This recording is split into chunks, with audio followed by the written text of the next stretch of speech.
Hello, this is Mr. Wilson. I'm the instructor for PTA276. Most of you know me. I'm the same guy from PTA176. 276 makes the transition from retail to institutional pharmacy. So we're going to be doing things that are more institutionally directed. I want to point out a couple of things that as we develop these courses have oh gotten to be um, um, more a matter of focus, I guess is what I want to say. Okay. One is, of course, discussions. Okay. Um, Discussions are due by midnight of Wednesday each week. Answers to the or responses or posts to the discussions. Not necessarily answers, because it may be frequently more a matter of opinion than so much a matter of answering a question. The discussion posts that you do should be substantial, and they should contribute to thought about the subject matter. And I will do the best I can to make the discussion questions thought-provoking and open to opinion and open to discussion. Um, Look at the modules and look at the course overview um, in the beginning of the course online, and you'll see the rubric that is the general framework of rules for how the discussions are to be scored.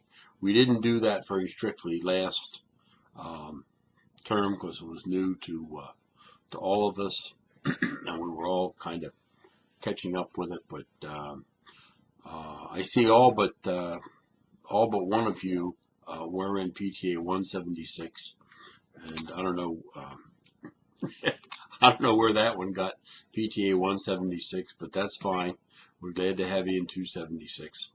And really, one is not a prerequisite for the other, so it's possible to take 276 without having taken 176 yet, and that may be your situation. It's not necessary to have 176 before 276. They're similar and don't necessarily actually build on one another, so that's okay. All right, so that's discussions. The other thing that we need to be mindful of is the labs. Okay, there are 9 labs, and they are going to be scored a little bit more rigidly this term than they were last term. And you will notice that the scores will not approach 100 in any cases. Now, don't let that panic you. The total number of points available range anywhere from 12 to 51. So depending on the complexity of the individual lab, more points are available, but they'll still be graded as a percentage in the final analysis. So let's say you do the first one and it says 51, and let's say you get a 50. Well, don't panic, because 50 is actually pretty good out of 51, so that's like a 98 in a percentage score. So that's nothing to panic over. But you can see the scoring mechanisms. There's a rubric for that as well, and depending on how complex the lab is, that's how many points are available, and you'll get them. There's a mention in these are competencies in effect. Okay, I mean we call them labs, but they're graded as competencies, and they're things that we need to document, and we need to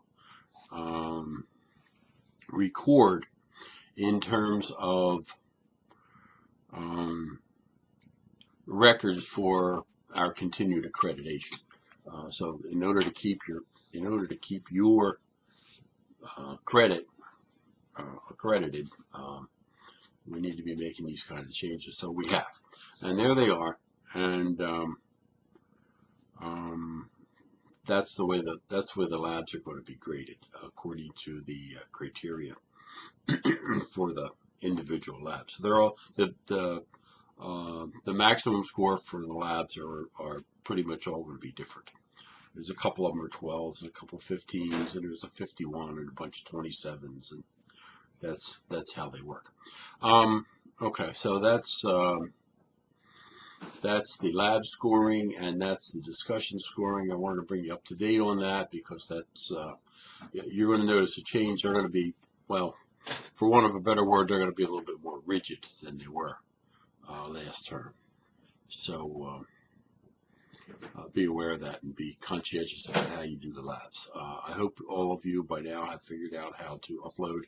There is a good video on the homepage for the course by Dr. Chacos that tells you how to do that.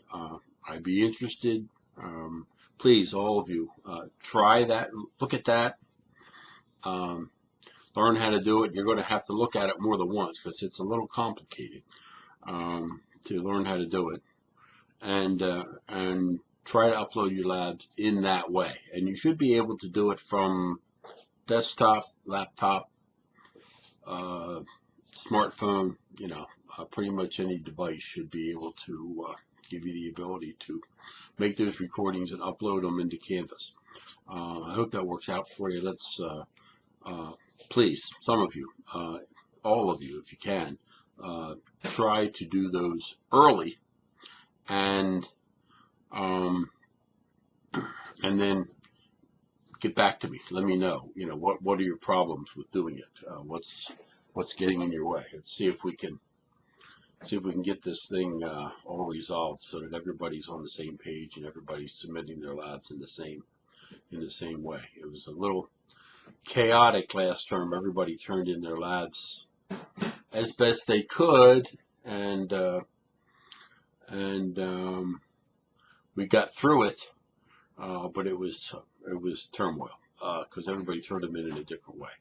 So let's try and conform if we can.